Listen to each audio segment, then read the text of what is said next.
Ok. Y vamos a empezar a compartir la pantalla.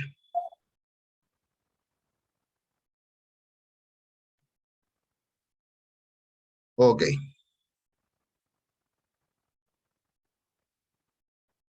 Vamos a revisar algunos eh, hechos semiológicos que son bastante eh, clásicos, diría yo, en la neurología. Entonces, tenemos dos pacientes que consultan por visión borrosa en ojo derecho. La idea es que yo voy preguntando y la persona que quiera decir algo abre el micrófono y lo dice. ¿De acuerdo? Tenemos el paciente A.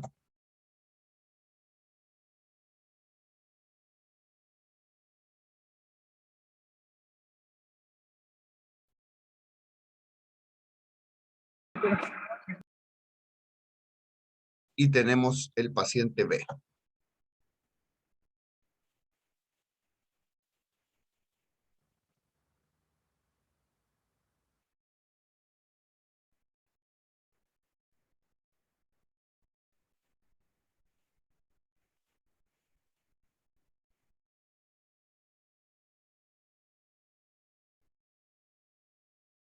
De acuerdo. Me gustaría que me dijeran qué fue el hecho semiológico que vieron ahí. Profe, ¿Sí? ¿podría repetir el video de la, por favor? Ahí va de nuevo.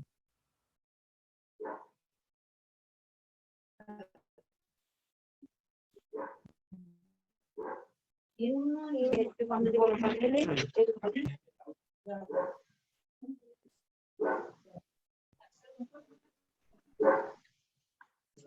Ahí está de nuevo el paciente B.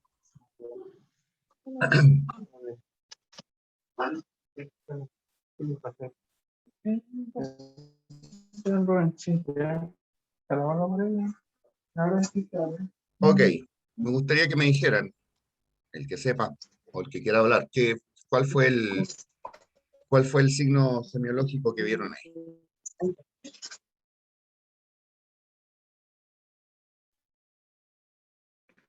¿Me llama la En atención la, en algo? en la A tiene el reflejo fotomotor directo y consensual conservado en ambos ojos. Ajá, Y eso si tiene una lesión, o sea, si detecta visión borrosa en el ojo derecho, podríamos pensar en una razón cortical. de acuerdo, de acuerdo. Ok, Y en la B tiene un defecto de Gauss, creo que era, porque presenta una midriasis ante la exposición a la luz después de haber estimulado el otro ojo, y eso implica un daño parcial del nervio óptico. exacto. Tenemos un defecto aferente pupilar relativo. ¿De acuerdo? El defecto aferente pupilar relativo, que es lo que están viendo en el video del paciente B, corresponde precisamente a una impresión paradojal que uno tiene cuando revisa al paciente, en que el reflejo pupilar aparece contrario a lo que uno esperaría. Y es porque precisamente en el lado derecho existe una mala aferencia, generalmente por algún daño en el nervio óptico. ¿De acuerdo? Eh, Ahora, tal como lo habíamos mencionado, precisamente el defecto aferente pupilar refleja algún daño en la aferencia, que en este caso corresponde a qué par craneal.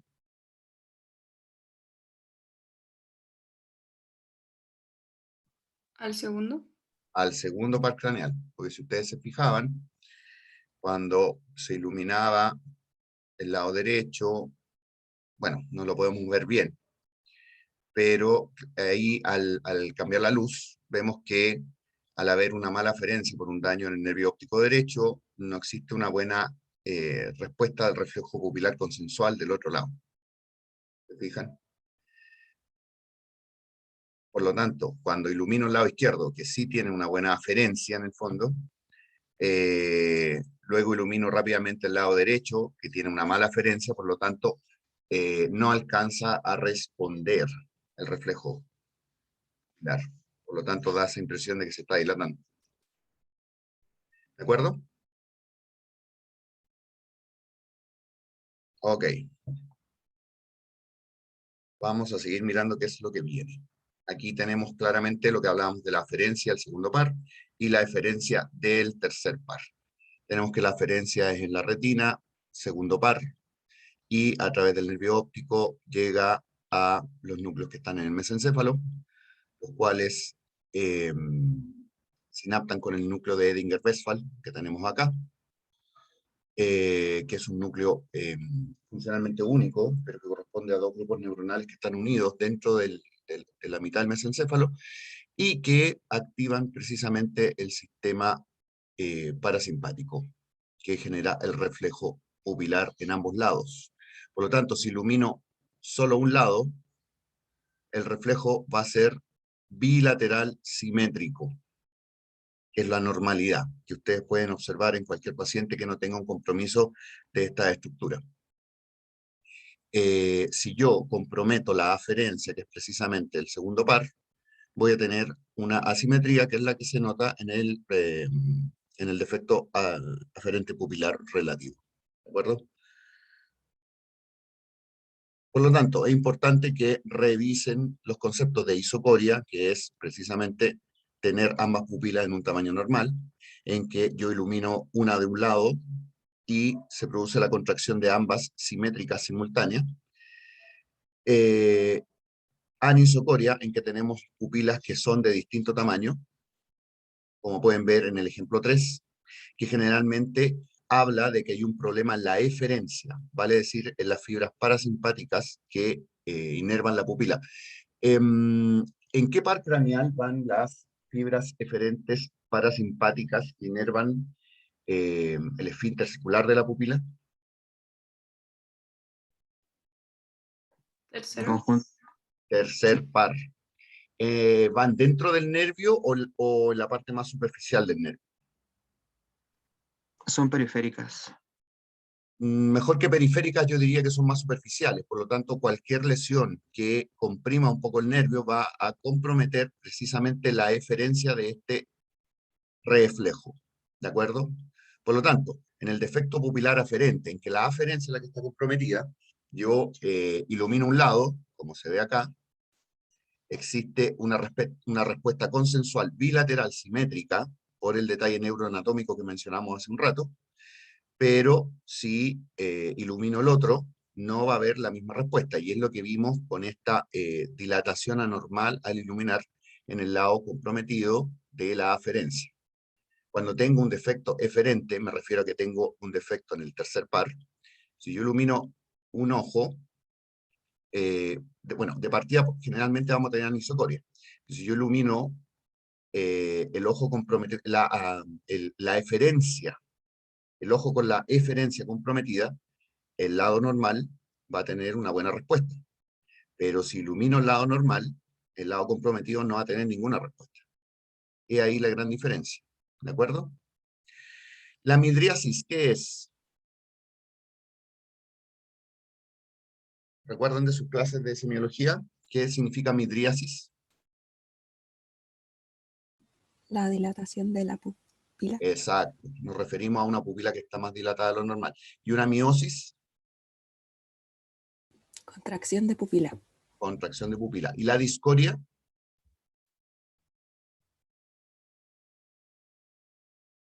Es cuando la pupila tiene como una forma como asimétrica.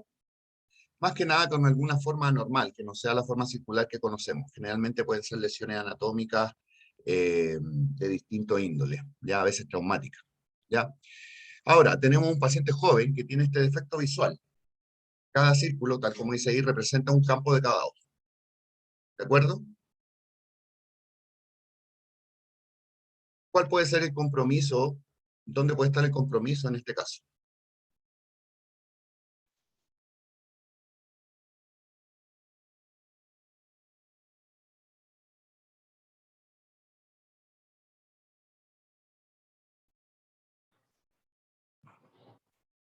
Cuéntenme.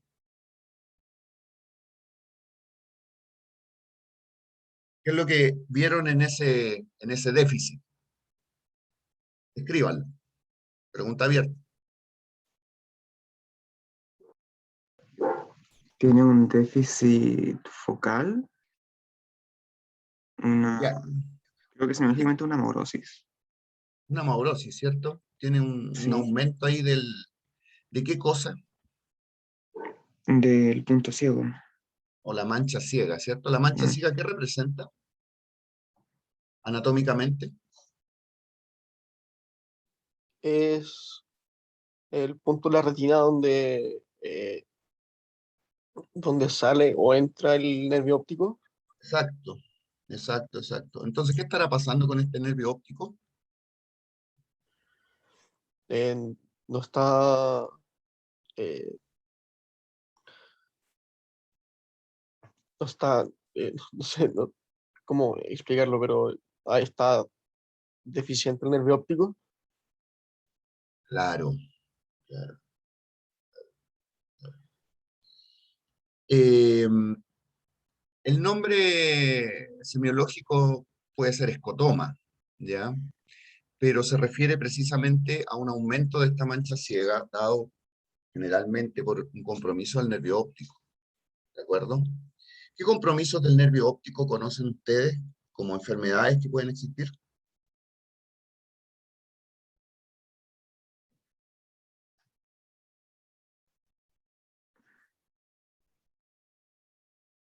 ¿Conocen la neuritis óptica o no han oído hablar de ella? escuchado, ¿Mm? escuchado solamente. De acuerdo. La neuritis óptica es un cuadro donde se inflama el nervio óptico y aumenta la mancha ciega, generando este escotoma central. Eh, Puede ocurrir en enfermedades desmielinizantes. Recuerden que el nervio óptico es una prolongación del sistema nervioso central hacia la órbita. ¿De acuerdo? Y en efecto aquí el tema pasa porque hay un compromiso, precisamente como veíamos acá, del nervio óptico. Es re importante que recuerden que en el examen de campimetría lo que estamos revisando es precisamente la vía visual. Por lo tanto, si yo tengo alguna lesión que sea anterior al quiasma óptico, como se ve acá, vamos a tener un compromiso monoocular.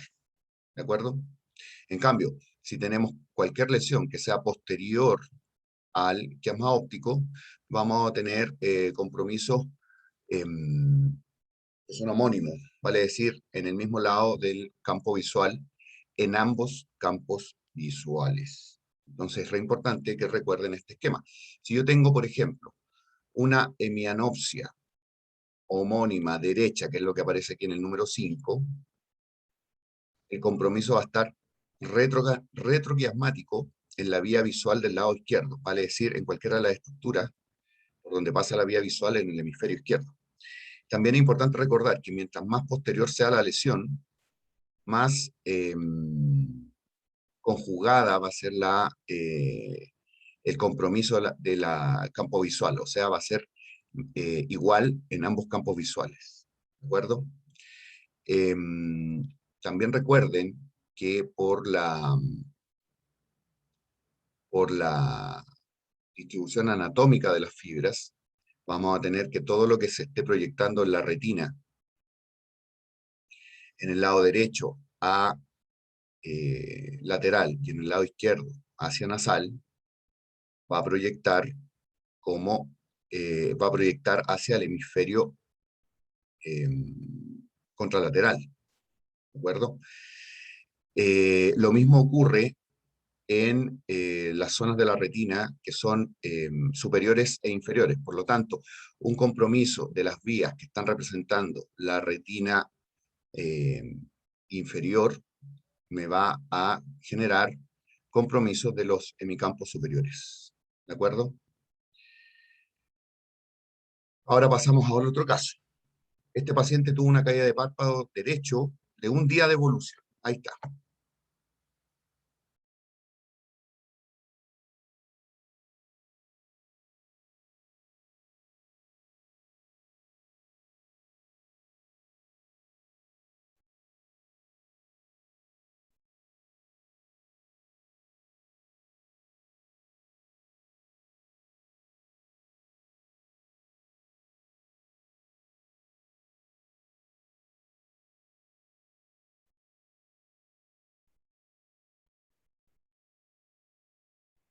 Lo vamos a poner de nuevo.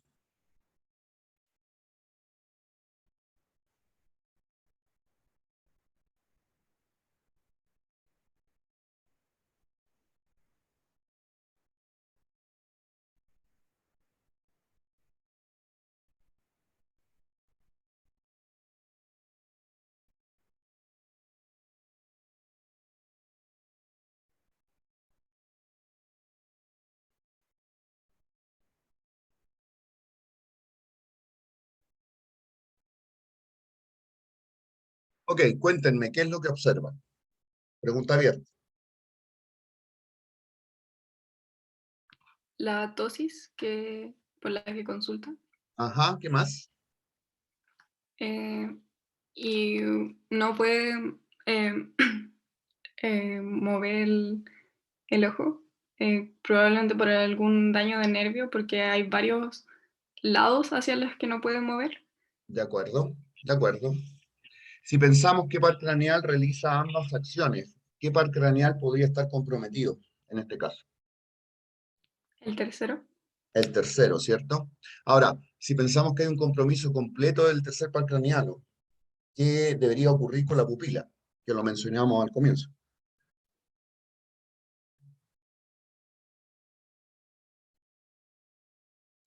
La pupila debería quedar parasimpático midriática. Midriática, ¿cierto? ¿Y cómo estaba la pupila de este caballero en el lado comprometido? No puede ver bien, profe. La luz está como media rara ahí. Pongámosla de nuevo, fíjense bien.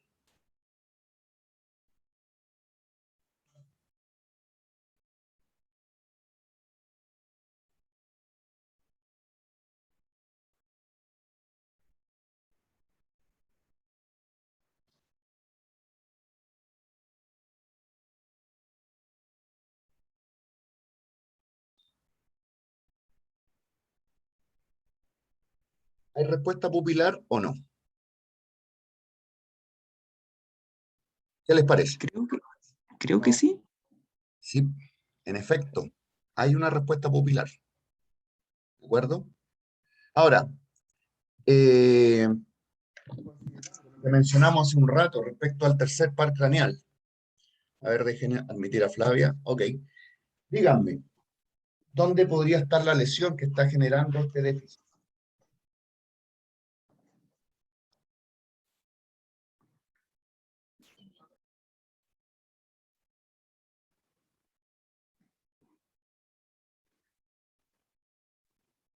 Láncense. Sería un tercer par incompleto. Claro, ok, ok. ¿Podría ser en el núcleo de Edinger-Westphal, en el mesencéfalo? Considerando el esquema que vimos hace un rato. No, No. porque el reflejo está conservado. Claro, claro. No, vimos que no había un defecto como los que vimos al comienzo del reflejo, o sea, del defecto pupilar eferente. Por lo tanto, pareciera que no está en el núcleo. Ahora, hay que recordar que el núcleo de Edinger-Westphal, eh, de él emanan las fibras parasimpáticas que atraviesan el complejo nuclear del tercer par en el mesencéfalo. No sinaptan en el núcleo del tercer par. Eh, por lo tanto, un compromiso en ese núcleo, en el mesencéfalo, junto con dar otra sintomatología, no debería comprometer la movilidad del ojo. Tenemos comprometida la movilidad del ojo, por lo tanto, o es en el núcleo o es en el nervio. Y tenemos una buena respuesta pupilar. Por lo tanto, pareciera que el compromiso no va en el núcleo, sino no habríamos comprometido las fibras parasimpáticas que vienen desde el núcleo del núcleo de Edinger-Westphal. Por lo tanto, es bastante razonable pensar que en el nervio, o sea, extraaxial, fuera del neuroeje, fuera del mesencéfalo. ¿Y en qué parte del nervio? Lo mencionamos hace un rato, ¿dónde iban las fibras parasimpáticas dentro del nervio?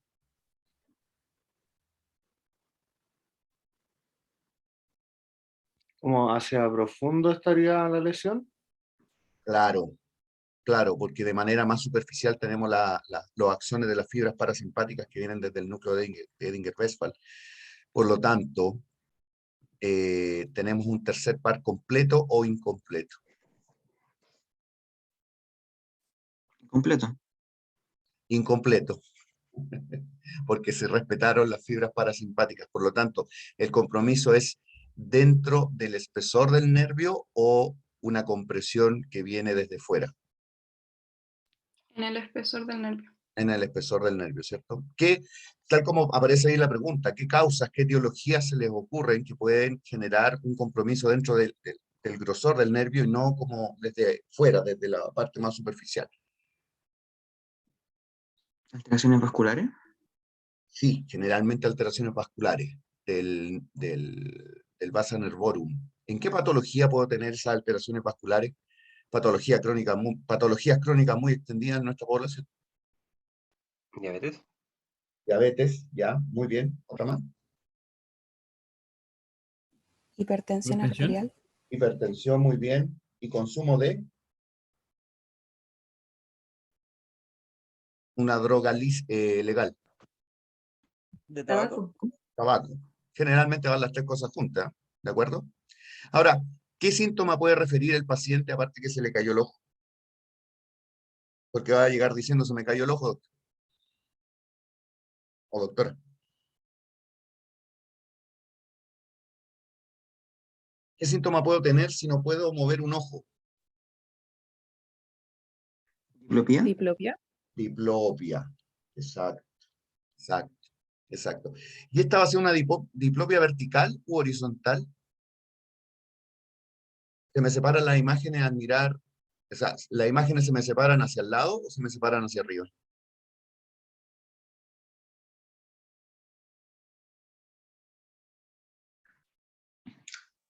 Creo que es horizontal.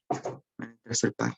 Yo creo que podemos tener vertical y horizontal. Recuerden los movimientos que aparecen ahí de cada uno de los músculos del ojo y quienes lo inervan. ¿De acuerdo? Porque en la movilización del ojo hacia arriba y hacia abajo hay una función del tercer par. Por lo tanto, es bastante probable que haya un poco de diplopia vertical y claramente va a haber una diplopia horizontal porque solamente está funcionando el sexto par de ese lado. ¿De acuerdo?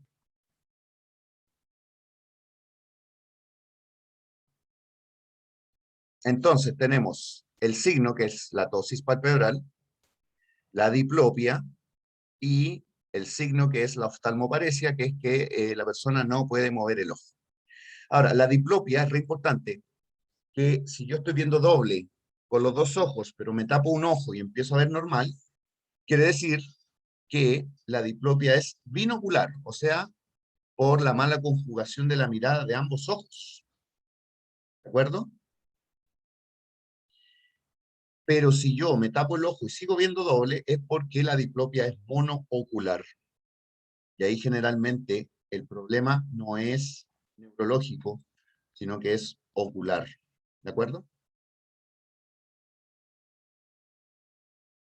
¿Qué causas de diplopia monoocular puede haber? Astigmatismo, por ejemplo. Sí, sí, puede ser, perfectamente. Puede tener compromiso de los lentes intraoculares, etcétera, del cristalino, etcétera. Por lo tanto, es re importante ese detalle semiológico. Las diplopias monooculares, en que el paciente se tapa un ojo y sigue viendo doble, generalmente hablan de un compromiso ocular. No así aquellas que son binoculares, en que el paciente se tapa un ojo y la diplopia desaparece. Lo que está hablando de que hay una mala movilización de los ojos. Y por lo tanto, el compromiso es neurológico. ¿De acuerdo?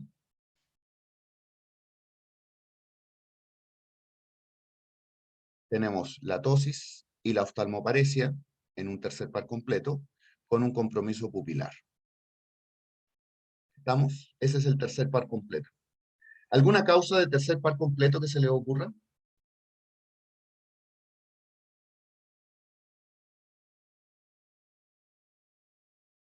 Una compresión por un tumor. Claro. ¿Qué va a ser lo primero que va a ocurrir ahí de compromiso? Generalmente son aneurismas, doctora. de la comunicante posterior, pero eventualmente un tumor podría hacerlo. ¿Cuál es el primer compromiso que usted ve en una situación así?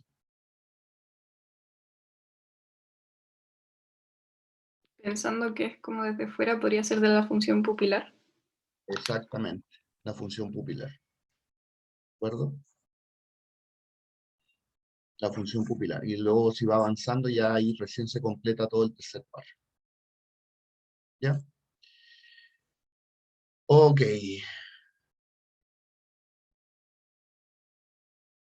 Una pregunta, profe. Hágala.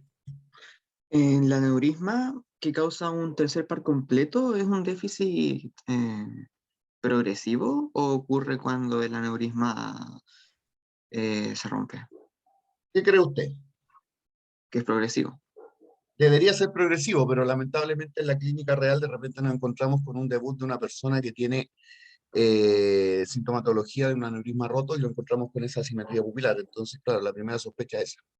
Si ustedes se fijan, tal como dice acá, el tercer par completo tiene compromiso pupilar por aneurisma tumores, y en el tercer par incompleto tenemos compromiso como de la mononeuropatía diabética. Y esto viene dado porque la vasculatura, que hablábamos del vaso nervorum, va dentro de la profundidad del nervio, ¿de acuerdo?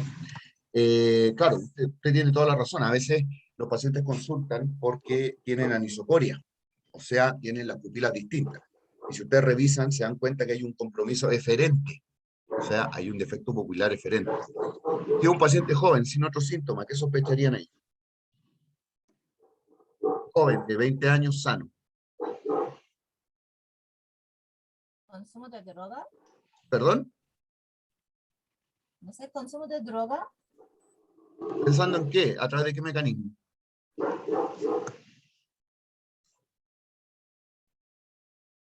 No se confundan, recuerden que si tenemos solo un compromiso pupilar, el compromiso, o sea, si tenemos solo un compromiso de el reflejo pupilar, vamos a tener solamente un compromiso de las fibras simpáticas, por lo tanto, vamos a tener que pensar en una compresión externa. Y ahí adquiere importancia lo que había dicho el doctor respecto de un aneurisma.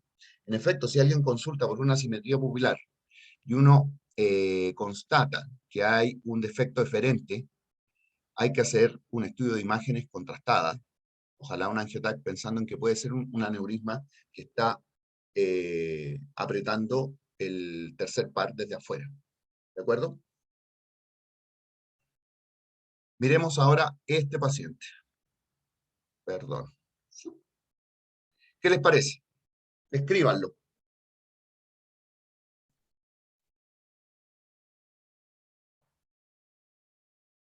Presenta una tosis palpebral tosis del ojo o del párpado derecho, y la pupila derecha también está bastante miótica. De acuerdo, de acuerdo. Ahora, ¿la tosis es completa o es parcial? Parcial. Parcial. Es parcial, a diferencia de lo que vimos antes, ¿cierto? Por lo tanto, ¿qué fibras estarán comprometidas en esto? Tenemos un paciente con una tosis parcial y una miosis. De hecho, es un síndrome.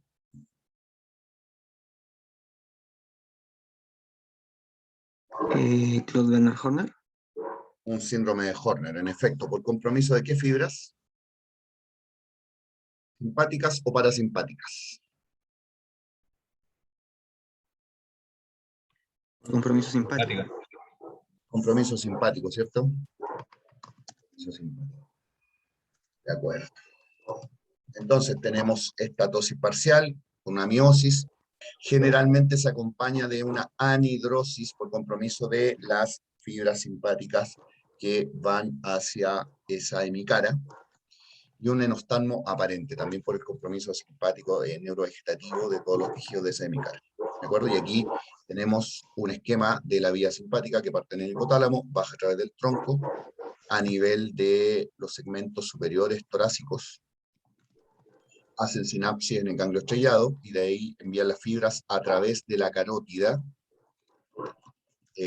interna, de la carótida común en el fondo y después la carótida interna, y luego ingresan hacia la órbita.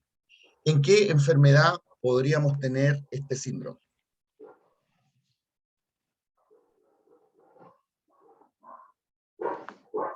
considerando ese esquema de la vía simpática pupilar. Por ejemplo, un cáncer pulmonar apical. Exacto, porque tenemos el compromiso en esta vuelta que se da acá, donde está esquematizado la pleura apical del pulmón. En ese caso, ¿el Horner será súbito o será progresivo? Me imagino que progresivo. Generalmente progresivo, no debería ser súbito. Y un Horner súbito, que ocurre de un momento a otro, generalmente asociado a un dolor en hemicara, del mismo lado afectado, un dolor inhabitual.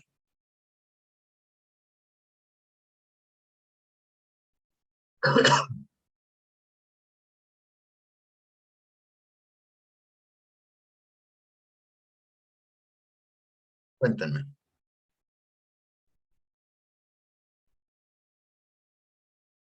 ¿Qué enfermedad consideran ustedes o imaginan, en qué enfermedad creen ustedes que podría haber un Horner súbito asociado a este dolor inhabitual en el mismo lado?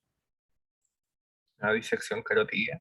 Una Podría ser. disección carotídea, exacto, con carotidinia, ¿de acuerdo? ¿Qué personas pueden tener disección carotídea?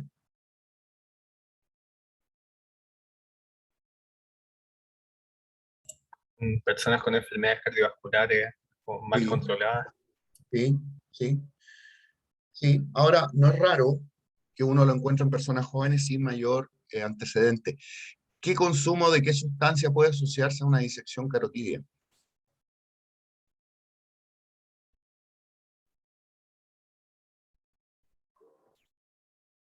Cocaína. ¿Cocaína? Cocaína, ¿cierto? Cocaína. También las hiperextensiones súbitas del cuello pueden asociarse a disección arterial, carotídea o vertebral, a veces en pacientes jóvenes sin otro antecedente. Es clave que recuerden el síndrome de Horner, ¿ya? Me ha pasado un par de veces en que hay pacientes que de manera súbita, con una cefalea inhabitual, a veces asociado a maniobras de hiperextensión, llegan con el Horner y la persona que lo evalúa confunde el Horner con una parálisis facial e inicia el manejo como si hubiera una parálisis facial por compromiso del nervio facial, generalmente por reactivación del virus herpes, que es la parálisis de Bell. Pero en el fondo es una disección.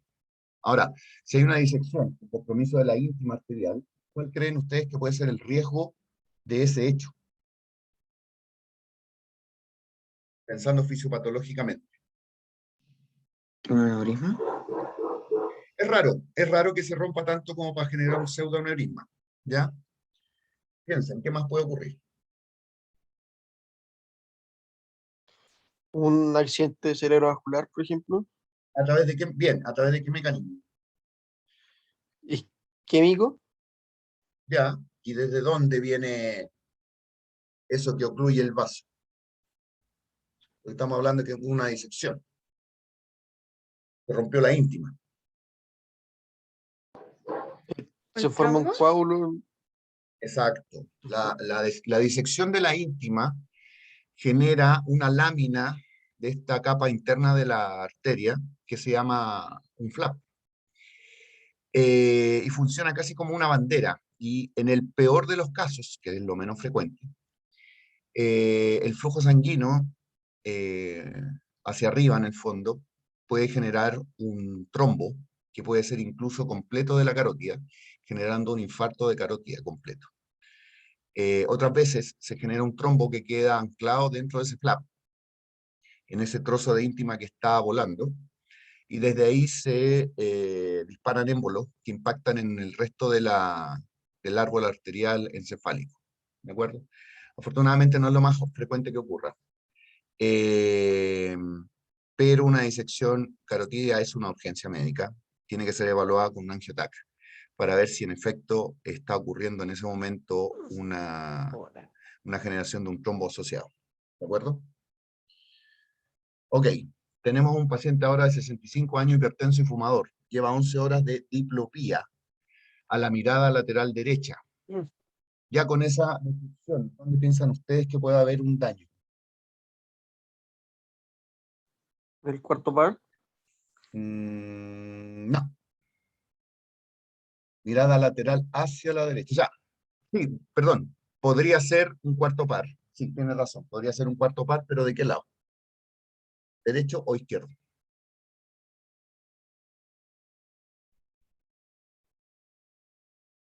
¿Del izquierdo? Del izquierdo. ¿De acuerdo? ¿Y la otra opción cuál es?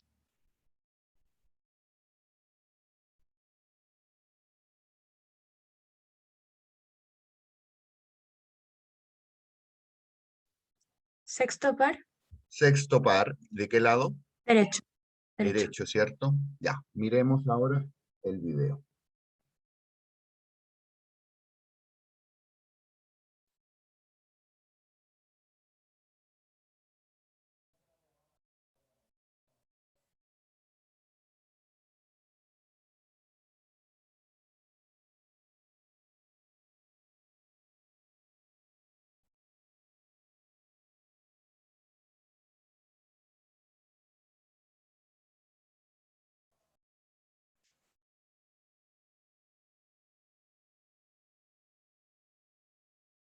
Vamos a ver de nuevo el video, ¿de acuerdo?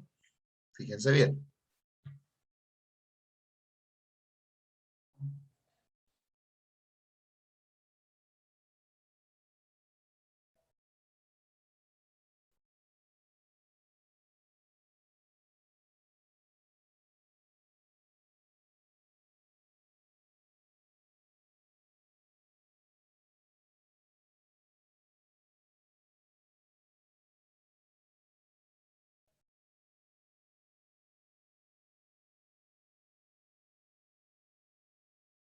Una vez más.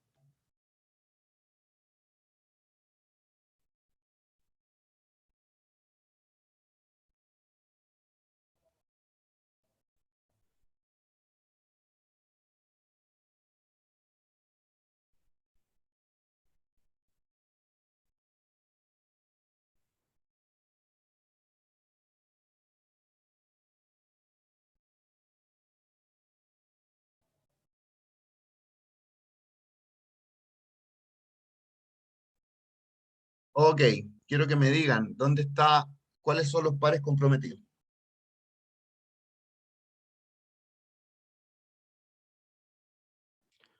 El cuarto par hacia izquierda, Mm, ya, pero si fuera así, ¿qué movimiento debería estar comprometido? no, no puede mover el ojo izquierdo hacia medial. Pero tenía mirada de convergencia, ¿se fijaron o no? Fíjense el final del video. Sí, sí. ¿Será el cuarto par? Pareciera que no. ¿Qué otro par puede ser? Porque inicialmente pensamos en el tercero y en el sexto, ¿cierto? ¿Cómo está el sexto derecho?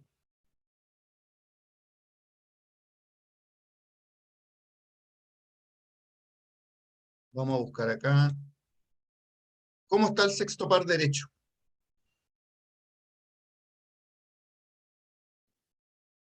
¿Está Bien. conservado? Está Conservado. conservado. Si ustedes se fijan, tiene una mirada lateral hacia derecha conservada. El problema es la mirada lateral hacia derecha del ojo izquierdo, si se fijan. Por lo tanto, si tengo un compromiso de esa mirada lateral a derecha del ojo izquierdo, ¿qué par debería estar comprometido? Porque ya vimos que el sexto está indemne, se mueve perfecto en esa foto.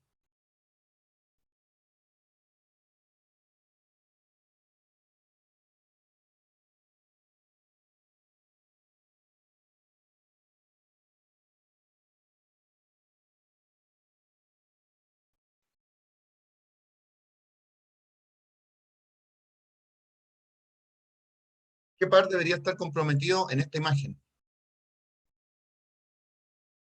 ¿Tercero o cuarto? ¿O ambos? El tercer par. Yo pensaría más en el tercer par. Claro, puede haber un componente del cuarto para poder mover el ojo hacia adentro. Ok. Pero se nos cae ese asunto cuando vemos la movilización en el resto de las direcciones, sobre todo acá, pum, y sobre todo la mirada conjugada.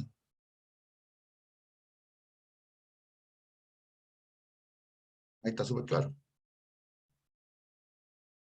Por lo tanto, ¿Dónde podría estar la lesión? ¿Será fuera del neuroeje o será dentro del neuroeje?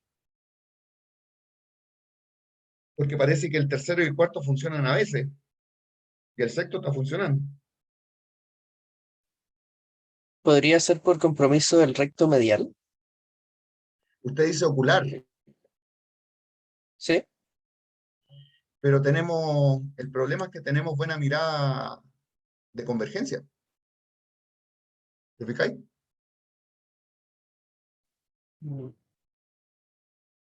Deben recordar el control de la mirada que ocurre en el tronco, donde a través del fascículo longitudinal medial se produce la coordinación entre el sexto par de un lado con el cuarto y el tercero, perdón, el cuarto y el tercero del otro lado para tener una mirada conjugada que nos sirva, ¿de acuerdo? Si yo comprometo alguno de los dos fascículos longitudinales mediales, puedo tener precisamente este cuadro en que en la mirada conjugada tengo compromiso en algunos movimientos, a pesar de que en los movimientos aislados tengo indemnidad de cada par craneal. Esto se llama oftalmoplegia internuclear, ¿de acuerdo? Si ustedes se fijan acá, hay un compromiso del fascículo longitudinal medial del lado derecho, por lo tanto, cuando miro hacia el lado izquierdo, llega la señal desde los lóbulos frontales para que activan la formación reticular paramediana pontina, que a su vez activan al sexto par, y este a través del izquierdo. Este a través del fascículo longitudinal medial activa el tercero y el cuarto al lado derecho. Si yo comprometo el fascículo longitudinal medial, es un fascículo que está en la interfase punto-mesencefálica, puede tener el compromiso que vieron en el video. Por lo tanto, el daño es intraxial. En este caso, un paciente hipertenso fumador que de manera súbita presentó esto. ¿Cuál creen ustedes que va a ser la etiología del cuadro?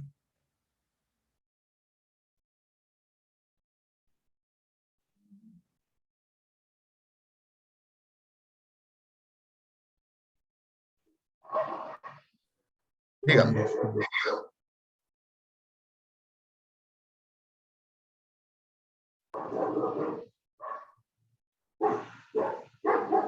Podría ser un infarto del tallo. No sé. Exacto. Una causa vascular, ¿de acuerdo? Sobre todo si la presentación es súbita. Van a ir viendo a través del curso lo que son los perfiles temporales en neurología que nos hablan de la etiología de los cuadros, ¿ya? El método neurológico clásico tiene 3 pasos. Uno es la definición de un síndrome. Por eso también van a aprender los síndromes, ¿de acuerdo? Luego de eso, tengo un diagnóstico, bueno, esa primera fase se llama diagnóstico sindromático. Lo realizo a través de la anamnesis y el examen físico. Recuerden que la anamnesis y el examen físico nos da el diagnóstico en el 80% de las acciones que realizamos día a día. El resto recién se hace con exámenes. Por lo tanto, es esencial la anamnesis y el examen físico. Luego viene en la metodología neurológica clásica el diagnóstico topográfico, vale decir dónde está la lesión. ¿De acuerdo? Y en el tercer paso tenemos el diagnóstico etiológico, que es cuál es la causa de esta afección. Y ahí, en ese tercer paso, es muy importante los perfiles temporales en neurología. El perfil súbito, que de un momento a otro es vascular hasta demostrar lo contrario. El perfil subagudo, que es de días a semanas, generalmente nos habla de algún cuadro inflamatorio, generalmente infeccioso, ¿ya? Es cierto, existen algunas patologías que generan excepción en esto. Luego tenemos un perfil más tumoral, que habla de una déficit que se instala en meses, y finalmente tenemos el perfil degenerativo, en que el déficit se instala en años. ¿De acuerdo? Recuérdenlo bien, porque lo van a ocupar siempre, sea cual sea el área de la medicina a la que se dediquen. ¿Ya? Vamos a ver ahora otro caso. Un varón de 60 años que consultó por desviación de la comisura labial a la derecha y epífora izquierda de 2 días de evolución.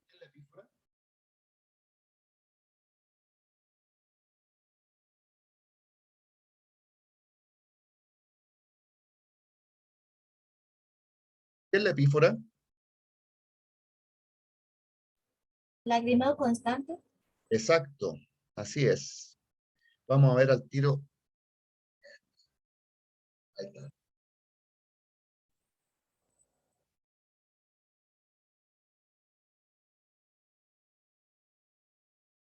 ¿Qué vieron ahí? Descríbanlo.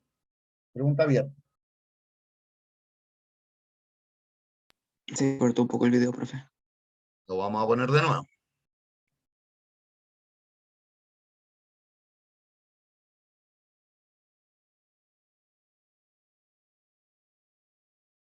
¿Qué vieron? El signo de Bell El signo de Bell. ¿Y cuál es el signo de Bell, doctora? es que con la oculoversión ascendente se ve la esclera al cerrar Oculo- el ojo.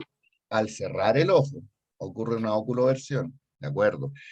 ¿Y por qué ocurre eso? Este paciente, esta persona, ¿puede cerrar el ojo o no? Parcialmente.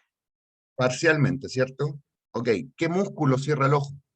Porque recién hablamos de los músculos que abren el ojo, porque hablamos de la ptosis y hablamos del síndrome de Horner, que abren, que son compromisos de músculos que abren el ojo, ¿cierto? Ahora, ¿cuál es el músculo que cierra el ojo? ¿Lo Primera, orbicular? el orbicular, ¿cierto? ¿Y quién inerva? ¿Qué nervio inerva el orbicular?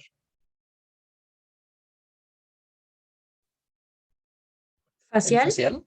El facial, ¿cierto? Entonces, ¿qué estamos viendo? Un compromiso del facial. ¿De qué lado? Izquierdo. Izquierdo, izquierdo. Y la epífora está al lado izquierdo, ¿cierto? ¿Por qué tiene epífora este paciente?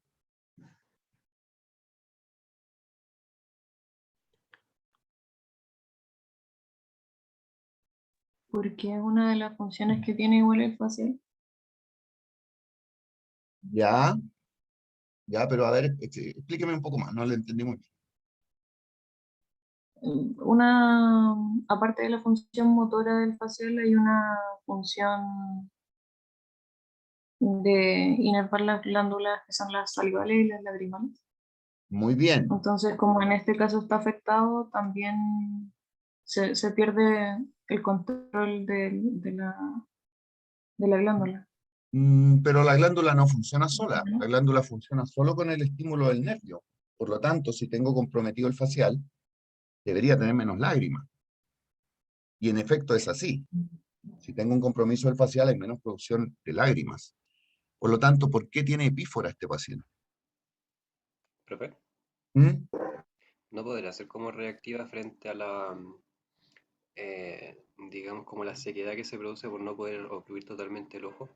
Ah, por ahí va el asunto. La lágrima normalmente, ¿qué pasa con la producción de lágrimas normalmente? ¿Para qué sirven las lágrimas? Anatomía y fisiología, cabros, piensen. Para hidratar el ojo. Exacto. ¿Y cómo estoy moviendo la lágrima todo el día? O la Con los lágrima se queda ahí parpadeos. estancada. Perdón, con el parpadeo, muy bien. Por lo tanto, si tengo una parálisis del orbicular, no voy a poder parpadear. Aunque produzca poca lágrima, al no parpadear, la lágrima se acumula y empieza a salir por fuera del ojo. Y eso es lo que realmente ocurre en estos casos. Segundo, fíjense que el paciente consulta porque se le desvió la boca hacia derecha. ¿En qué lado está el déficit? Del ¿Lado izquierdo. izquierdo? En el izquierdo, ¿cierto? ¿Y por qué el paciente habla del lado derecho? Porque el lado derecho mantiene como tono muscular y eso hace que se desvíe hacia ese lado. En el fondo, lo que ocurre es que como el lado derecho está funcionando, tenemos un nervio facial que está generando, tal como tú bien dijiste, un tono constante de los músculos faciales. Por lo tanto, hay líneas de expresión y hay una conservación de la comisura y del surco nasogeniano. Pero si tengo una parálisis, todas esas líneas de expresión van a desaparecer. Por lo tanto, la impresión visual del paciente y de quienes lo rodean es de que la cara se desvía hacia el lado sano, pero el que está afectado es el contralateral. Detalle no menor, y un error bastante frecuente entre los colegas. ¿De acuerdo? Ahora, ¿qué otros músculos se van a comprometer si ya estamos hablando de que tenemos una parálisis facial? Como dijo la doctora muy bien, hay fibras que son parasimpáticas que inervan glándulas salivales y glándulas lacrimales. Tenemos fibras motoras y también tenemos una pequeña rama sensitiva del facial. Por lo tanto, pensando en eso, ¿cuáles van a ser las acciones o los otros síntomas que va a tener el paciente? Ah, perdón, y se me olvidó la rama sensorial que va al tercio anterior o posterior de la lengua, a los 2 tercios anteriores o posteriores de la lengua. Anterior. Anteriores, ¿cierto? ¿Y qué sensorialidad dan esos? Gustativa. ¿Perdón? Gustativa. Gustativa, ¿cierto? Entonces, pensando en esta persona, ¿cuáles van a ser los síntomas? Díganme.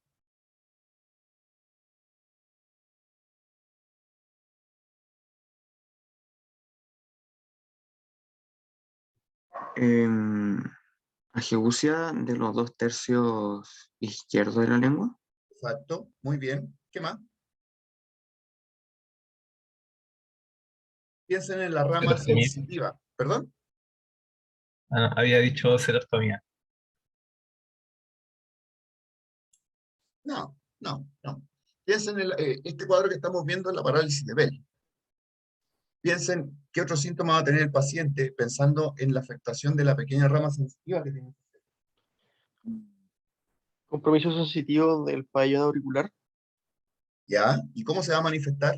Pensando en que generalmente la parálisis de Bell es por una inflamación del nervio, generalmente asociada a reactivación del virus herpes.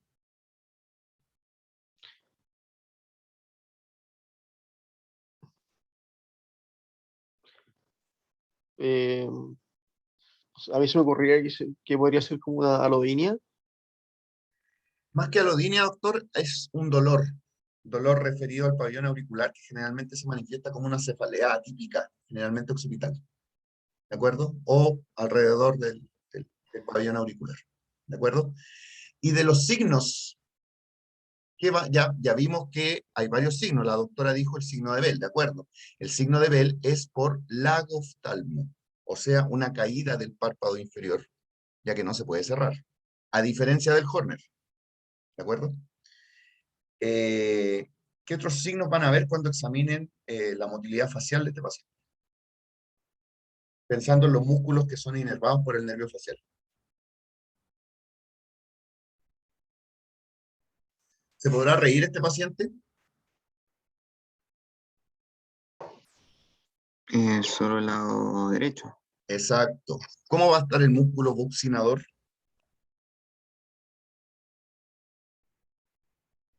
Va a estar funcionando, ¿no?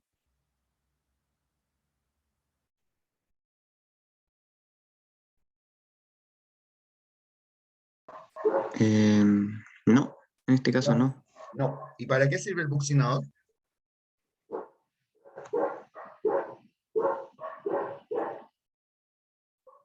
Tocar trompeta sirve. Por lo tanto, este paciente va a poder inflar los cachetes, ¿o no?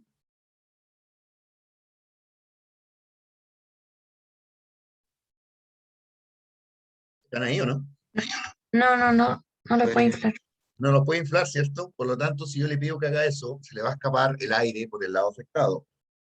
Eso se llama signo de la pipa, ¿de acuerdo? Y el platisma, ¿cómo va a estar funcionando, no?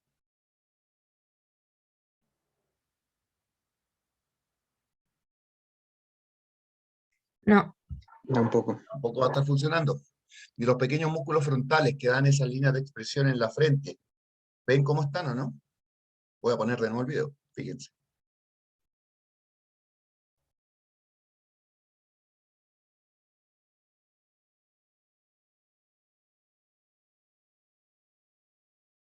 ¿Cómo están esas líneas de expresión frontales? ¿Están o no están? Línea de No expresión. se alcanza a ver mucho, pero yo no las veo. No, pues no están. No están. Por lo tanto, hay un compromiso de todo el nervio facial. Por lo tanto, el compromiso es desde el núcleo del facial hacia afuera, llamémoslo así. Por lo tanto, podría ser del núcleo del facial y del nervio en sí. ¿De acuerdo? Si yo tuviera un daño que no fuera en el núcleo del facial o en el nervio facial, ¿cómo estarían esas líneas de expresión frontales? Que lo vamos a ver al tiro. Presente. Van a estar presentes, y ahí hablamos de parálisis facial, periférica o central. La periférica no se refiere a que sea exclusivamente del nervio, sino que cualquier lesión que afecte desde el núcleo hacia afuera, por llamarlo así. ¿De acuerdo? Ahora, hablamos de que iba a haber una alteración de la percepción del gusto, iba a haber un dolor referido occipital, bueno, los signos que vimos, y existe un reflejo de protección del tímpano, que está dado por el músculo estapedio, en que la eferencia son precisamente fibras del facial, y se activa frente a ruidos fuertes. Si tengo comprometido el facial, ¿cómo va a estar ese reflejo?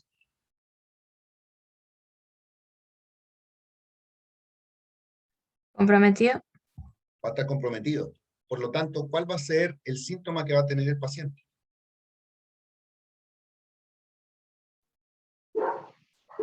Creo que era como algiacusia, ¿o no? Así es, le van a doler los ruidos fuertes en el lado afectado, porque no es reflejo de protección del tímpano. Todo ese conjunto de síntomas corresponden a la parálisis de Bell. Lo que generalmente ocurre es que unos 2 o 3 días antes de la parálisis en sí, el paciente comienza con este dolor atípico referido por el compromiso de la fibra sensitiva, y tal como les decía, luego de 2 o 3 días se da cuenta que tiene una asimetría facial. Consultan precisamente porque consideran que la cara se desvió hacia el lado sano. Y ustedes lo revisan y ven un compromiso de toda la hemicara, comprometiendo también la frente. Y cuando van a la anamnesis, van a constatar que hay disgeusia, hay una falta de percepción o una alteración en la percepción de los sabores, está la epífora y está la algiacusia, que generalmente se presentan el mismo día, todos esos síntomas, ¿de acuerdo? Profe, quería hacer una pregunta respecto a la algiacusia. Hágala. ¿En qué se diferenciaría lo que sería la fonofobia?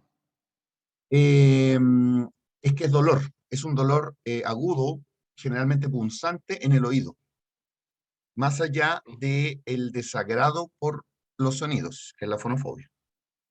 Vaya, ¿De acuerdo? gracias. ¿En qué enfermedad muy frecuente, que es episódica, tenemos fonofobia? ¿Un cuadro migrañoso? Exacto, Migraña. la migraña te da con fotofobia y fonofobia. Ahí a las personas no les duele el oído, sino que les molestan los ruidos. ¿De acuerdo? Miremos ahora a este paciente.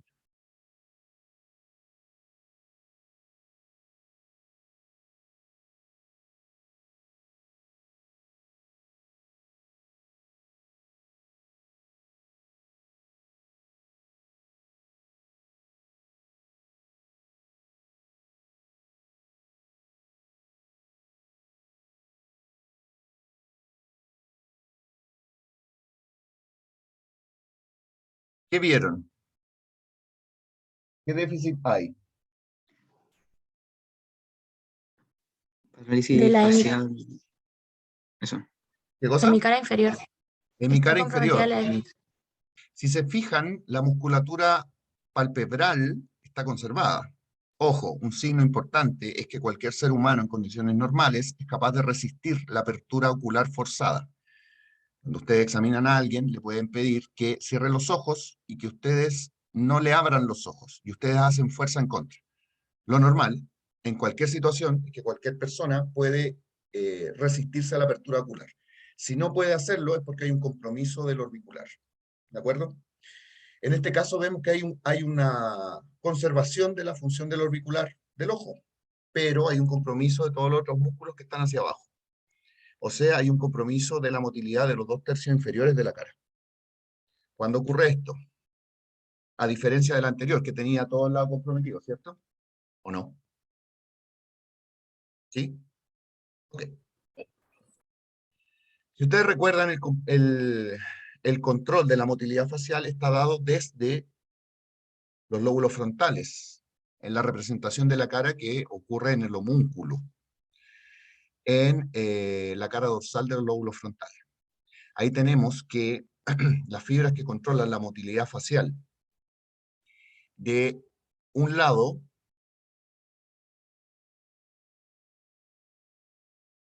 tienen influencia sobre el núcleo facial del lado contrario.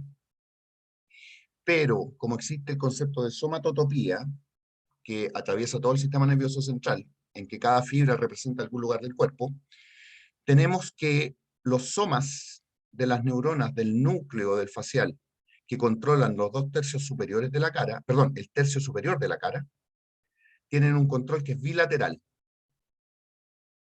¿De acuerdo? Por lo tanto, si yo tengo un compromiso de un hemisferio,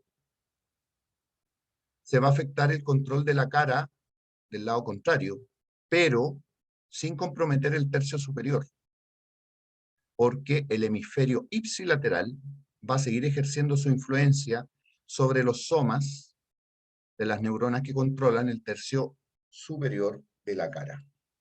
No así si tengo un compromiso del núcleo o del nervio, que es lo que llamamos parálisis facial periférica. Cuando tengo un compromiso hemisférico o de las fibras que van desde el hemisferio antes de llegar a la sinapsis en el núcleo, vamos a tener lo que llamamos una parálisis facial de tipo central. ¿De acuerdo? El detalle anatómico no es menor, porque la parálisis facial de tipo periférica más común es la parálisis de Bell, que estábamos comentando hace un rato. El tratamiento de ella es ambulatorio, con corticoides y eventualmente antivirales. Pero si tengo un paciente que presenta de manera súbita una parálisis facial de tipo central, y que se presenta de manera súbita, primero que nada, ¿dónde va a estar el compromiso? Diagnóstico topográfico. ¿Sobre el núcleo o después del núcleo? ¿Sobre el núcleo? Sobre el núcleo. Y si es súbito, ¿cuál va a ser la primera etiología probable? Lo mencioné recién. ¿Una ACV? Posiblemente alguna causa vascular, ¿de acuerdo? Es re importante porque también pueden haber causas vasculares que afectan el núcleo, que estoy mostrando acá. Y ahí la parálisis va a ser de tipo periférica. Pero ¿qué otro compromiso voy a tener? Considerando neuroanatómicamente dónde está el núcleo del facial.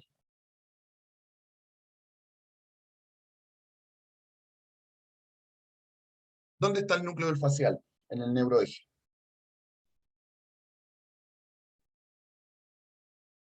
¿En el puente? En la interfase, claro, punto vulvar, ¿de acuerdo? ¿Y qué otros sistemas cruzan por ahí? ¿Qué otras vías cruzan por ahí? ¿El abducens o no? Puede ser, sí, puede ser, muy bien. Y ahí perdón, se comprometería el sexto par del mismo lado, ¿cierto? Y otras vías también van por ahí, que suben y bajan. La del cerebelo. ¿Y cuál más? ¿El tracto espinal del trigémino? Todos los tractos motores están pasando por ahí. Por lo tanto, si tengo una parálisis facial de tipo periférica, pero con un compromiso de otras vías motoras, sensitivas, o como decía la doctora, cerebelosas, el compromiso posiblemente va a estar dentro del eje, o sea, dentro del tronco. Eso se llama, ¿cómo se llama eso? ¿Saben o no? ¿Los síndromes alternos?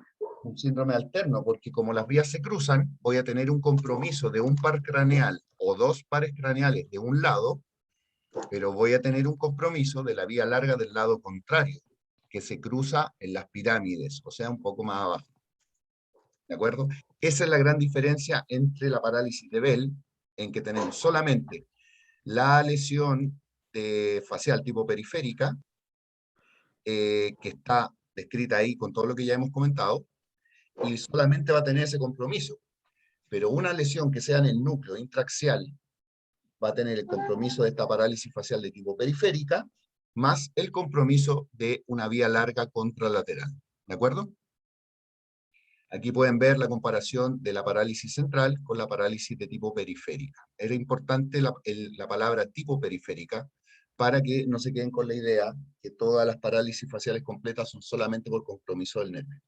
Una parálisis facial de tipo periférica, que es por compromiso del núcleo, va a corresponder a un síndrome alterno. Entonces, cuando les llegue un paciente así al SAPU, ¿qué es lo que van a ir a buscar? aparte de ver que tiene el compromiso de toda una hemicara? El compromiso motor. Compromiso motor o sensitivo del otro hemicuerpo, o eventualmente cerebeloso del otro hemicuerpo, ¿ya? Hay varios síndromes alternos descritos, pero uno se puede encontrar con distintas variantes, ¿ya? Pero ese es el concepto general, ¿de acuerdo? Y aquí vemos cuál es precisamente todas las vías y la parte neuroanatómica del nervio facial. Recordar que el núcleo del séptimo se da esta vuelta hacia atrás, dentro del tronco, ya en el puente, y de ahí al salir inerva cada una de las órganos que habíamos mencionado, ¿de acuerdo? Datos, bueno, ya se los di, los tips, ¿ya? El orbicular de los párpados es un músculo que permite cerrar los ojos contra fuerza en cualquier persona. El buccinador es el primer músculo que cae en una parálisis facial de tipo periférica, y el compromiso del platisma es aquel que nos permite diferenciar si tenemos realmente un compromiso completo del facial o no, ¿de acuerdo? Por si estuviéramos pensando en una simulación o en un cuadro conversivo, ¿de acuerdo? Bueno, aquí hablamos de la sensorialidad, la inervación del músculo estapedio, la sensibilidad en los 2/3 posteriores del pabellón del conducto auditivo externo, y lo que había mencionado la doctora de la inervación visceral de las glándulas salivales y la lacrimal. ¿De acuerdo? Ahora, la parálisis de Bell es la más frecuente. Eventualmente podríamos tener todas estas otras causas. Ahora, la etiología va a estar dada por los antecedentes del paciente y por la manera de presentación del cuadro, ¿ya? Y si fuera un compromiso del núcleo, tenemos estas otras etiologías posibles: tumores, causas vasculares, y no olvidar precisamente las causas desmielinizantes, dentro de las cuales la más frecuente es la esclerosis múltiple, que se puede dar en pacientes jóvenes sin otro antecedente, ¿ya? En ese caso, ya que estamos hablando de una causa desmielinizante inflamatoria, ¿cuál debería ser el perfil de presentación? ¿Súbito o subagudo? ¿Subagudo? Subagudo, ¿ya? Debería ser así. Sin embargo, lamentablemente, la esclerosis múltiple es una de las grandes simuladoras en la neurología. ¿De acuerdo? Ok, vamos a este otro caso. Mujer de 25 años, tiene 12 horas de desequilibrio, vértigo espontáneo, disartria y desequilibrio.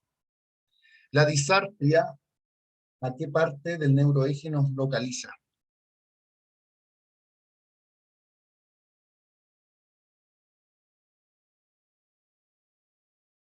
¿Qué es la disartria de partida?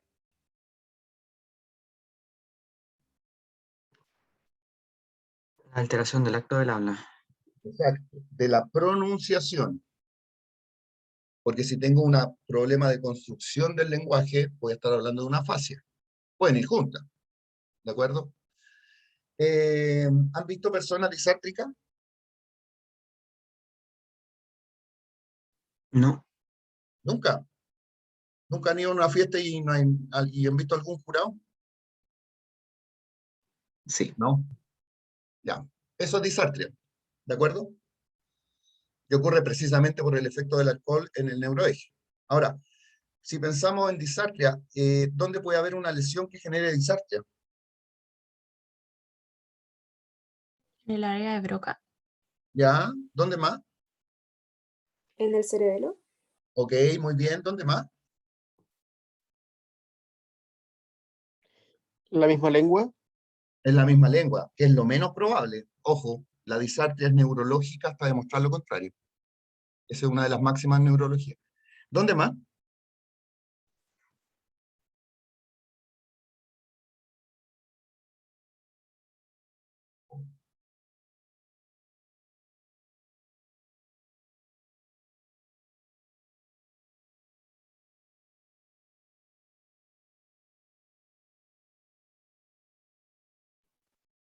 ¿Se le ¿Por ocurre el en alguna trayecto parte? No. lipogloso? ¿Perdón? ¿Por el trayecto lipogloso? Sí, todo lo que han dicho es correcto. Por lo tanto, la disartria no es localizatoria. La disartria es neurológica hasta demostrar lo contrario, pero no nos apunta dónde está, puede haber una lesión. Por lo tanto, forma parte de un síndrome y son los otros elementos del síndrome los que me pueden dar la topografía de la lesión. ¿De acuerdo? Ok. Miremos el video.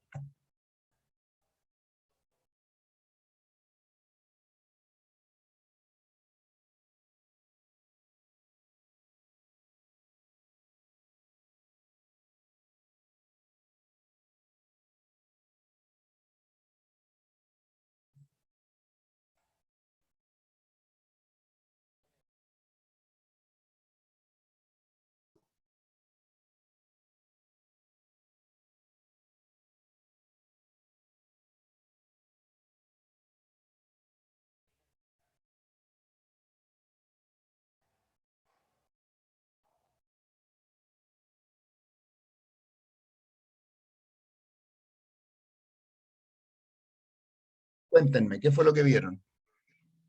Tiene un nistagmo central. Un nistagmus central, ok. ¿Por qué es un nistagmus y por qué es central?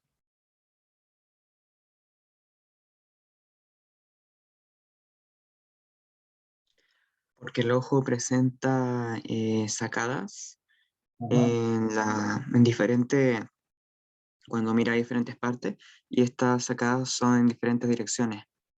Exacto, exacto, exacto. No son solamente en la mirada horizontal. Porque cuando hay mirada horizontal, generalmente pensamos en que hay un problema en el aparato vestibular del oído interno. ¿De acuerdo? Tal como ven ahí en la diapositiva, el nistagmo tiene un movimiento, es un movimiento ocular reflejo, que tiene dos fases, una fase lenta, que es la que no vemos, y la fase rápida, que es la que nos llama la atención. ¿De acuerdo? Por convención, la fase rápida es la que denomina el lado hacia donde está el nistagmus. ¿De acuerdo? Generalmente la fase rápida, o habitualmente, bate hacia el lado contrario a la lesión, lo que nos permite precisar el lugar de la lesión, sea vestibular o sea central. ¿De acuerdo? Tenemos nistagmus espontáneos, posicionales, prokinéticos. Sí. Nos vamos a referir al espontáneo. El nistagmo espontáneo es aquel que se obtiene cuando uno hace mirar al paciente hacia los lados, precisamente en los ángulos que están descritos ahí. Ahí hay que fijarse en qué lado está batiendo, hacia qué lado está batiendo y cuál es el grado del nistagmo. ¿De acuerdo? ¿Qué es el grado? El nistagmo espontáneo unidireccional, primer grado, es cuando aparece y el paciente está mirando en mirada extrema. El segundo grado es cuando está en la mirada central y aparece el nistagmus, y el tercer grado es cuando está mirando hacia el lado en que bate rápido, hacia el frente y hacia el lado contrario. Nos habla de la intensidad del signo, no necesariamente de la etiología. ¿De acuerdo? Tal como aparece ahí, los nistagmus unidireccionales de cualquier grado pueden ser periféricos o centrales. Cuando es periférico, tenemos la ley de Alexander, en que el nistagmus que es por causa periférica, es mayor cuando el paciente mira hacia el lado en que bate rápido. No así el nistagmus central, que tiene la misma intensidad cuando mira en cualquiera de las direcciones, siendo un nistagmo espontáneo horizontal. ¿De acuerdo? Asimismo, el nistagmus horizontal, cuando es de origen periférico, vale decir, no generado por una lesión en el neuroeje, tenemos que disminuye cuando el paciente fija la mirada y por lo tanto en la oscuridad tiende a aumentar si hago el examen físico en un lugar con semipenumbra. ¿De acuerdo? Por lo tanto, existen varios procedimientos como lo que aparecen ahí para poder objetivar este nistagmus. ¿Ya? Existen todos estos adminículos que nos permiten mostrar cómo está el movimiento del ojo. ¿Ya? Ahora, qué importante en este caso, el nistagmus multidireccional, que fue lo que el doctor nombró, siempre es de tipo central, vale decir, siempre es por un compromiso dentro del neuroeje. En cambio, el nistagmus horizontal generalmente corresponde a un compromiso vestibular, o sea, alguna afección del aparato vestibular en el oído interno. Ahora, ¿qué lugares afectados en el neuroeje consideran ustedes que pueden generar un nistagmus multidireccional? Que fue el que vimos en el video. ¿En qué lugares puede haber una lesión del neuroeje en el que se genere este nistagmus multidireccional?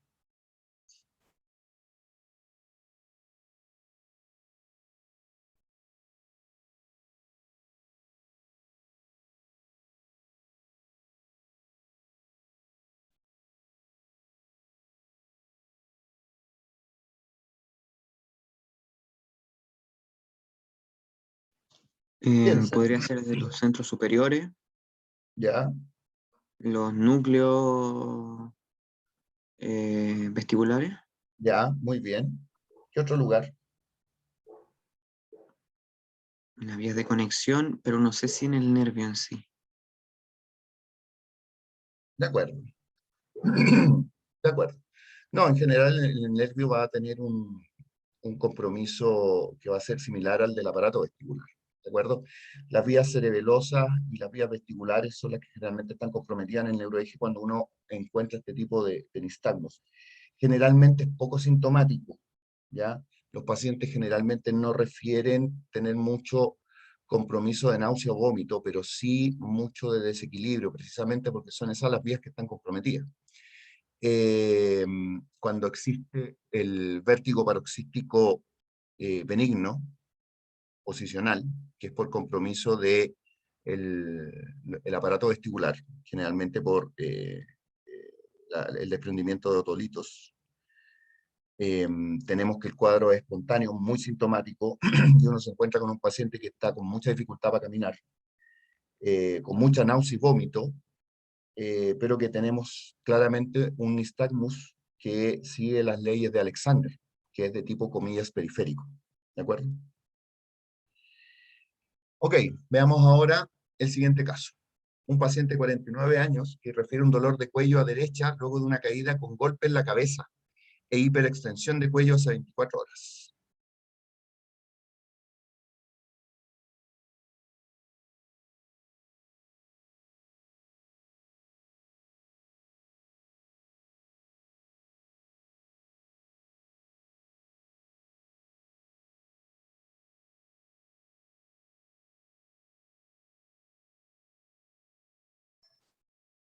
Vamos a ponerlo de nuevo.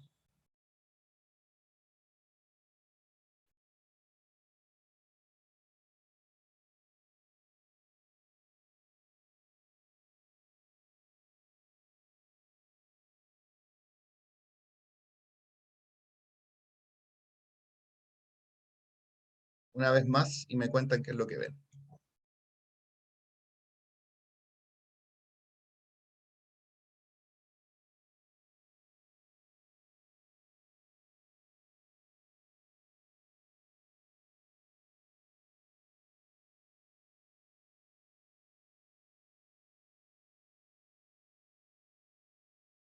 Cuéntenme, ¿qué fue lo que vieron?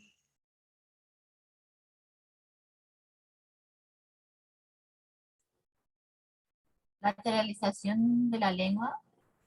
Ya, muy bien. ¿Hacia qué lado? Izquierdo. No, derecho, derecho. Derecho, ¿cierto? Sí. Y es bien marcado.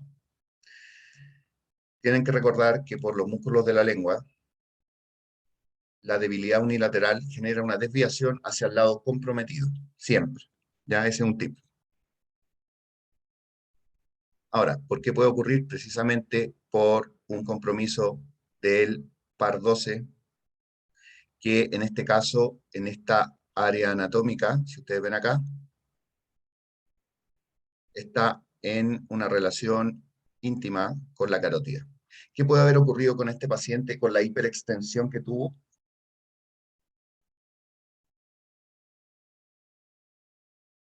porque tuvo una caída con hiperextensión. Disección de la En carótida. efecto, puede haber ocurrido una disección carótida, ¿de acuerdo? Entonces, claro, la disección carótida no necesariamente me va a dar solo el síndrome de Horner, sino que también me puede dar este tipo de compromiso, ¿de acuerdo? ¿Cuáles son las causas? Si es unilateral, tenemos masas ocupantes, y ahí tenemos tumorales, el tema de la disección, o un compromiso nuclear en el bulbo.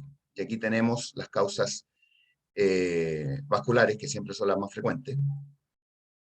El infarto medial vulvar, llamado síndrome de Jackson, que corresponde a un síndrome alterno. Y tenemos también la malformación de Arnold-Chiari o la exposición a radiación. Y si tenemos si el compromiso es bilateral, ahí lo primero que estamos pensando precisamente, lamentablemente, es una enfermedad motoneurona, como la esclerosis lateral hemorrágica, que es una enfermedad que da compromiso de segunda motoneurona y de primera motoneurona. Por lo tanto, en este tipo de paciente uno puede tener un compromiso en la lengua, pero también un compromiso de un síndrome piramidal en alguna parte del cuerpo, ¿de acuerdo? La otra de las cosas que pueden ser causa son las polineuritis craneales que están en el contexto de alguna afectación autoinmune que pudiera estar afectando otros pares craneales en una mononeuritis múltiple o eventualmente una polirradiculoneuropatía como el síndrome de Guillain-Barré, ¿de acuerdo? Y ya más raro, una enfermedad de placa neuromuscular que nos debería dar un poco de debilidad, pero no una atrofia marcada, como ocurre en los síndromes de segunda motoneurona, que es lo que van a ver precisamente en la revisión de esos síndromes. ¿Ya? Ok, miremos esto ahora.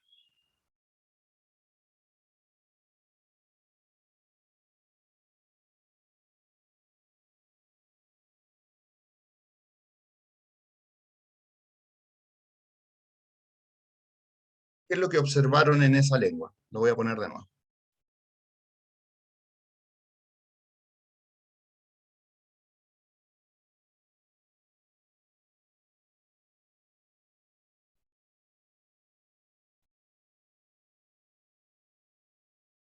¿Qué observaron? Tiene fasciculaciones. Tiene fasciculaciones, ¿cierto? Por lo tanto, tenemos un compromiso de primera o de segunda motoneurona.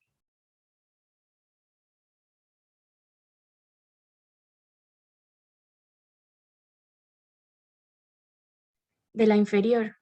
De la inferior, la segunda motoneurona, ¿cierto? A eso nos referimos cuando hablamos de que el compromiso podría ser de una esclerosis lateral amiotrófica o una enfermedad motoneurona. ¿De acuerdo? Miremos esto ahora.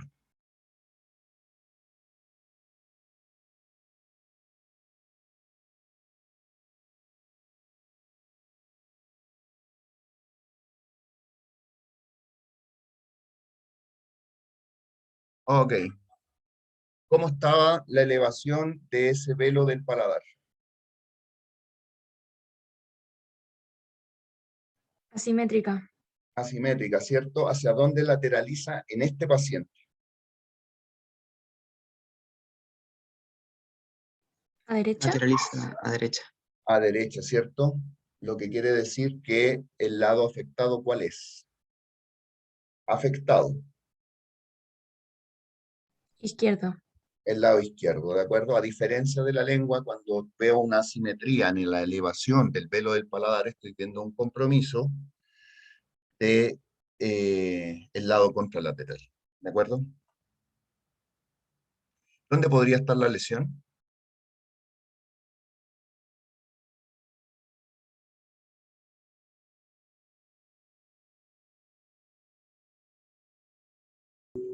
Del nervio vago. Nervio vago, ¿cierto? ¿De qué lado?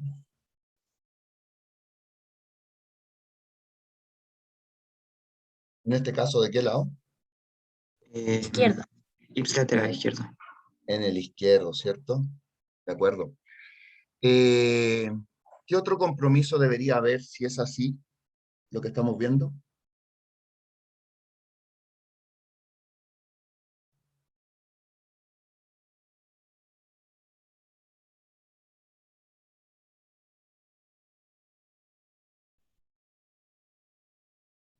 Compromiso de cuerda bucal izquierda. Sí, y lo vieron ahí en Digo, el video. ¿Cómo estaba el reflejo nauseoso? Presente. Ah, presente, yo no lo vi presente, no hizo ni una náusea. Sí hizo náusea. A ver. Me hiciste dudar, joven. En realidad yo no le veo un gesto nauseoso. Ojo. ¿Ya? Y, y, se- y si se fijan, está con el bajalengua hasta atrás. Sí. El noveno y décimo son los que dan el reflejo nauseoso y también la elevación del paladar. Por lo tanto, nos habla de un compromiso de ese par craneal, precisamente en el lado izquierdo en este paciente. ¿De acuerdo? Entonces es importante que Profe, recuerden las vías neuroanatómicas del noveno y el décimo. ¿Qué me voy a decir? ¿ese paciente está consciente? Sí, ¿Sí? sí, está haciendo caso. Está siguiendo Ah, te lo órdenes, de estaba hecho. pidiendo. Pensé que era el reflejo arcada cuando levantó, era cuando pronunciaba. Claro, porque a Ah, la orden le dicen, diga A y el paciente ejecuta, por lo tanto está consciente. O por lo menos, perdón, en un nivel de conciencia en que puede ejecutar órdenes. Por lo tanto, yo esperaría un reflejo nauseoso marcado. ¿De acuerdo? Es verdad, ujú. tiene una sonda nasogástrica, ok, pero igual el reflejo nauseoso no debería desaparecer a pesar de que tengas una sonda nasogástrica puesta. ¿De acuerdo? Entonces, recordar que el reflejo está compuesto de la acción del noveno y el décimo par. Los síntomas van a ser disfagia, que es ilógica. Generalmente la disfagia ilógica es neurológica hasta demostrar lo contrario. Rinolalia, regurgitación nasal, escape nasal.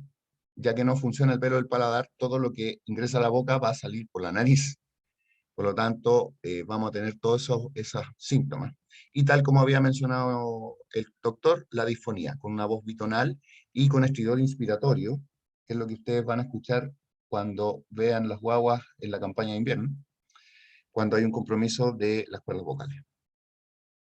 Y aquí tenemos el esquema que nos muestra precisamente que los músculos de la elevación de la úvula permiten que precisamente se eleve la úvula y eso genera la desviación hacia el lado sano cuando hay un compromiso unilateral. Ahora escuchemos a estos pacientes.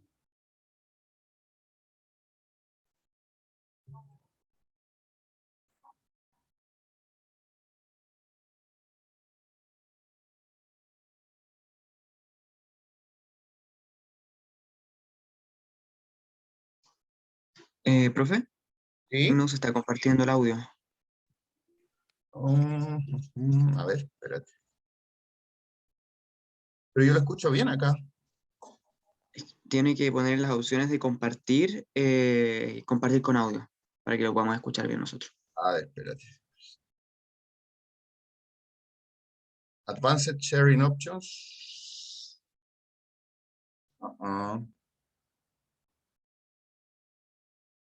A ver, espérate, voy a pausar la compartición de la pantalla. Sí, ahí cuando se vuelve a compartir, sale como cuando se ven las pantallas, abajo se ve como compartir con audio y ahí se puede apretar. Share Sound. Ahí está. Vamos de nuevo. Ya. Déjenme buscar la diapositiva.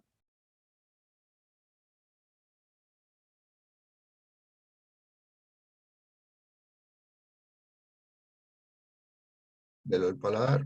Tutú, tutú. Ya. A ver, dígame cómo está ahí.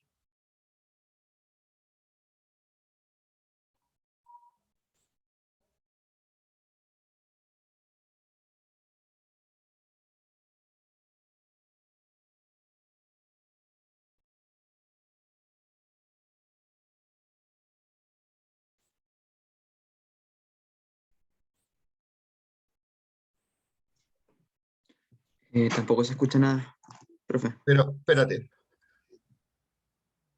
Pero ven la pantalla, ¿no? Está pegada en el otro ejemplo de habla, en la blanca. Creo que Ya. la siguiente es la que quería mostrar. Ya. Sí, sí. Voy a detener la compartición y vamos a hacerla de nuevo. Espérenme.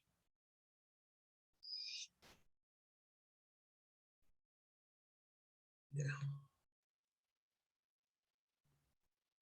Se ve la diapositiva de síntomas y signos, ¿cierto? ¿O no? Sí. ¿Sí? Ya, a ver. Veamos ahí. Dígame su nombre completo. Susana Leiva Pavés, Ya, cuénteme por qué viene al control acá al hospital. porque sufro de miastenia gravis. Ya.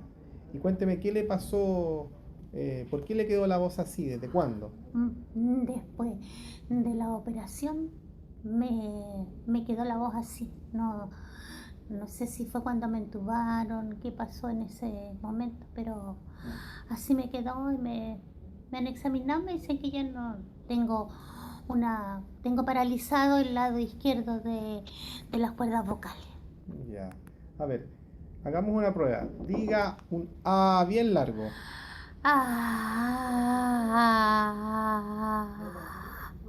Perfecto. Muchas gracias. Ahí escucharon un compromiso unilateral de una cuerda vocal. Escuchen esto. Cuénteme, ¿cómo se ha sentido con los remedios? Bueno, ahora me he sentido mejor y he evolucionado bastante bien. Estoy más ágil. La movilidad, ¿cómo está? Eso me falta un poco. ¿Exactamente qué? El brazo derecho. Ya, perfecto. ¿Y la fuerza está bien? De la mano derecha me falta más fuerza. Ya. ¿Cómo está para tragar? Bien. Ya, perfecto. A ver, repita conmigo. Casa. Casa. Mamá. Mamá. Pelota. Pelota.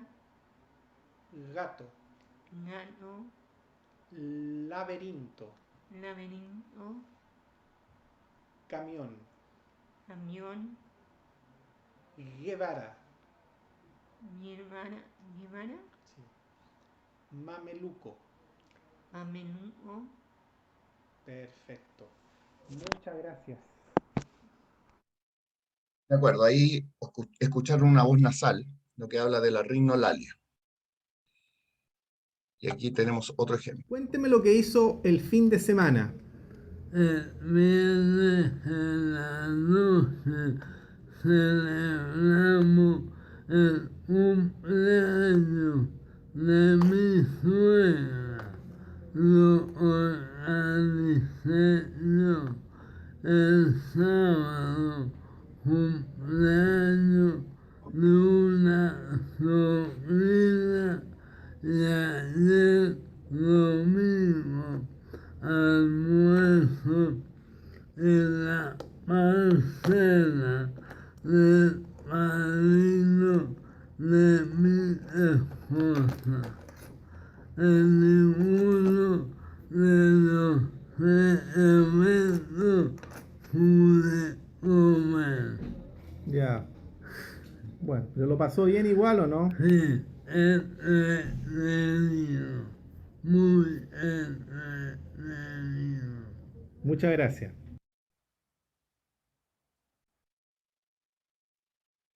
¿Pueden hipotetizar qué es lo que está fallando en cada parte o no?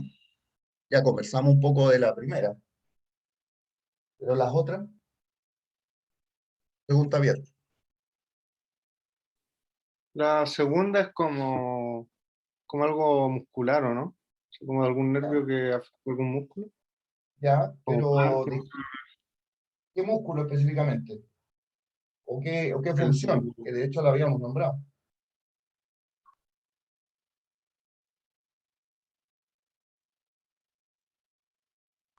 No se me ocurre, la verdad. La elevación del paladar, por eso que hay una voz más nasal. Pero en la última, habiendo también una voz nasal, ¿qué es lo que también destaca? ¿Cómo está el habla de ese paciente? ¿Está fluida o como que se detiene?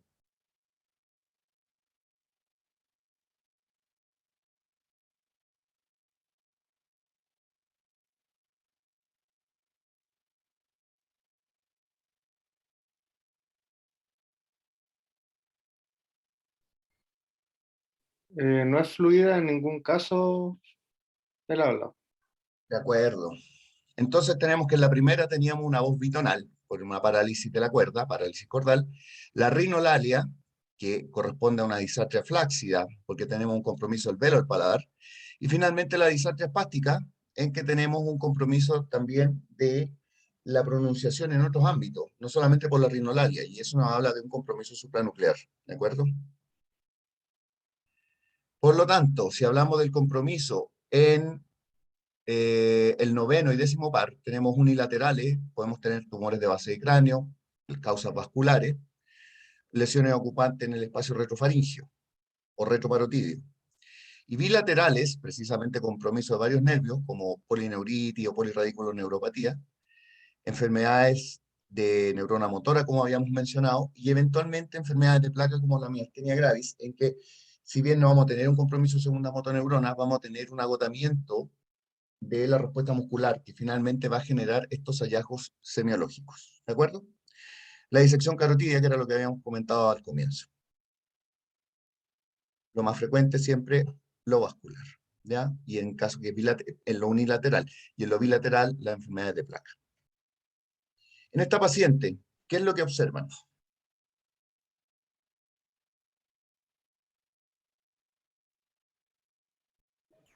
Hay una caída de la escápula derecha. De acuerdo, de acuerdo. Para poder objetivar eso, ¿qué le pedirían que hiciera? Quisiera fuerza contra una pared con las Más o manos. menos, ¿cierto? Y ahí tenemos algunas acciones. Una es hacer fuerza contra la pared, otra es que levante el hombro, y la otra es que levante el brazo, como lo está haciendo ahí. Con esos hallazgos que están viendo, ¿qué podrían describir? ¿Qué es lo que ven?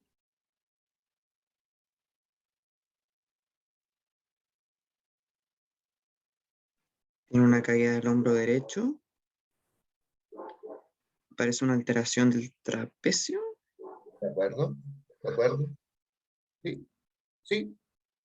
Ahora, ¿qué preguntas harían para poder saber cuál es la causa de esto?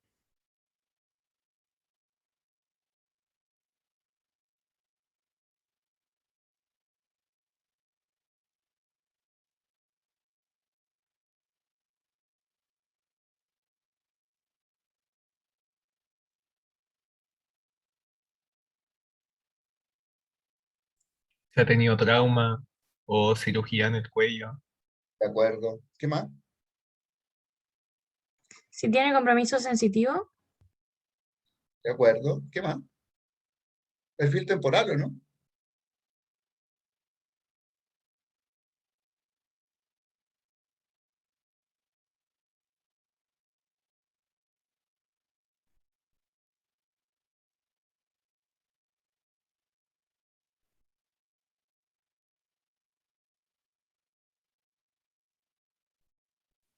¿Qué dijo, profesor? No lo entendí. Disculpe. Perfil temporal servirá, ¿o no?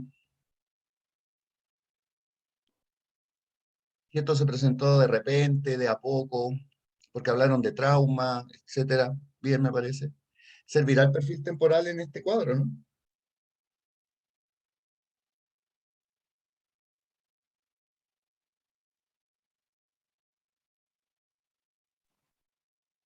Sí, de mucho. Sí, claro, claro. Tenemos que saber cómo fue, si hubo relación al trauma, tal como bien dijeron, o alguna intervención, o si fue de manera súbita, espontánea, o de una presentación que fuera más subaguda, etcétera. ¿Ya?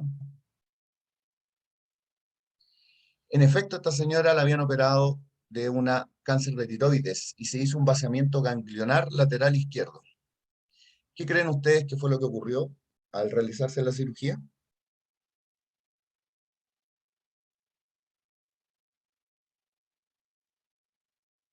Una lesión del nervio. Exacto, que es lo que estamos viendo en este momento. ¿De acuerdo? No olvidar que el nervio espinal accesorio pasa por abajo del esternocleidomastoideo por sobre los músculos profundos del cuello. ¿Ya? Y tal como había mencionado el doctor, el músculo trapecio, que es el que eleva el hombro, está inervado, tiene ramas que son inervadas precisamente por el par 11. Por lo tanto, cuando hay compromisos unilaterales, generalmente uno piensa en una lesión ocupante de base de cráneo, en el agujero rasgado, o enfermedad del espacio retroparotídeo, o traumatismo, como lo que estamos viendo acá. Y si tenemos bilaterales, nuevamente el compromiso de varios pares craneales, la malformación de una falta de cierre de la estructura del de la estructura del neuroeje y de la columna vertebral, con la siringomielobulbia, o enfermedades de motoneurona, ¿de acuerdo? Aquí marcamos los que generalmente son más frecuentes en unilateral y en bilateral. Y eso sería. ¿Alguna duda o comentario?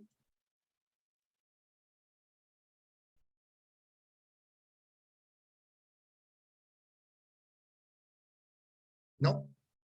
No, profe. De acuerdo. Una vez que cerramos, esto se procesa y yo envío el video. Le agradecería, ¿tienen delegado o delegada del ramo? Yo, profe, Javiera Díaz. Ya, Javiera, mándame un correo y te respondo a ese correo con el envío de la grabación de este seminario. ¿De acuerdo? Ok, gracias. Ya, listo. Que tengan una buena mañana, gente, y vayan a estudiar. Cuídense. Profe, igualmente. Gracias, profe. Gracias.